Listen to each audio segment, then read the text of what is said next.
Hi there, Arlene. How are you? Hi, Sylvia. How are you? I'm good. Listen, I thought it would be really fun for us to get to read this book that I found. My daughter bought this book for me for Mother's Day. Get it a little closer.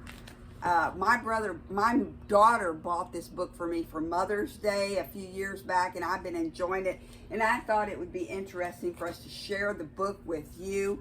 Go ahead and read the title.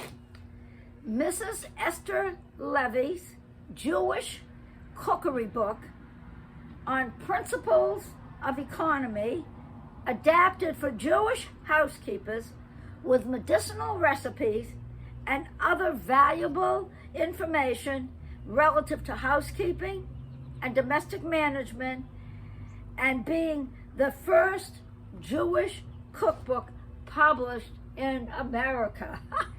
Read the bottom line there. As published in Philadelphia, 1871. 1871. That makes it a little bit of an old book, doesn't it? It's over 100 years. Yeah. What was that? Would be 125. Did we figure that out? Well, it's more. Like you say, 150 years. 150. It's 150 years. Yeah. So it's giving us a little spotlight as to what life was like 150 years ago. So we thought that it would be interesting for us to review this book for you. And throughout the book, it talks about how to set the table and how to cook. And I will be cooking some of this food. And Arlene doesn't know this yet, but I will be cooking it in her kitchen. Okay. I could say good luck. And yes, I'll have to clean up after myself. Arlene always has a clean kitchen, unlike me. Okay, so let's read this. Go ahead, start reading it. As every book appears incomplete without a preface, we will say a few words to the Jewish public. Having undertaken the present work with the view of proving that, without violating the precepts of our religion, a table can be spread which will satisfy the appetites of the most fastidious. That's a fun word, fastidious. Fastidious. That means picky. Yeah. Okay. I don't think we fall in that category. No, I don't. No, me either. Some have, from ignorance, been led to believe that a repast, to be sumptuous, must unavoidably admit of forbidden food. So what they're saying there is some people have been led to believe that if you're going to have a decent table, you must have non-kosher food on there. And so this book is going to teach us differently. Go ahead. We do not venture too much when we assert that our writing clearly refutes that false notion. The contents of our book show how various and how grateful to the taste are the vineyards of which we may lawfully partake.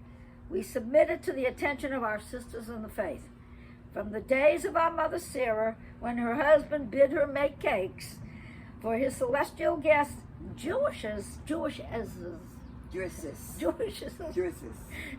That means female Jews. And more than one. Yes, that's right. Yes. Have not disdained attaining to the culinary map. So, Arlene and I have read that sentence like 10 times to try to understand it. And Arlene believes it's a double negative, which a double negative means a positive. And for y'all who are not that acquainted with math, if I have a 0 and then I have -1, and from that -1 I subtract 2, that means I've got +1.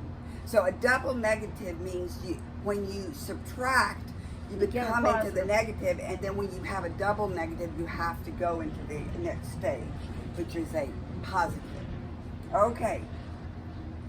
Go ahead. Indeed, one of the qualities attributed to the model woman of the book of Proverbs is that she rises while it is yet night and giveth provision to her household. We of this present age may not be quite so industrious, though we cannot be charged with being dilatory, in doing that which contributes to the comfort of our families. Now let's pause here and just give a little insight there. She is talking in 1870 that we in this present age might not be so industrious. I mean, seriously. She didn't have an automatic dishwasher. She didn't have a steam mop. And I don't know what else she didn't have, but I tell you what, she's a lot more industrious than I could ever think about being.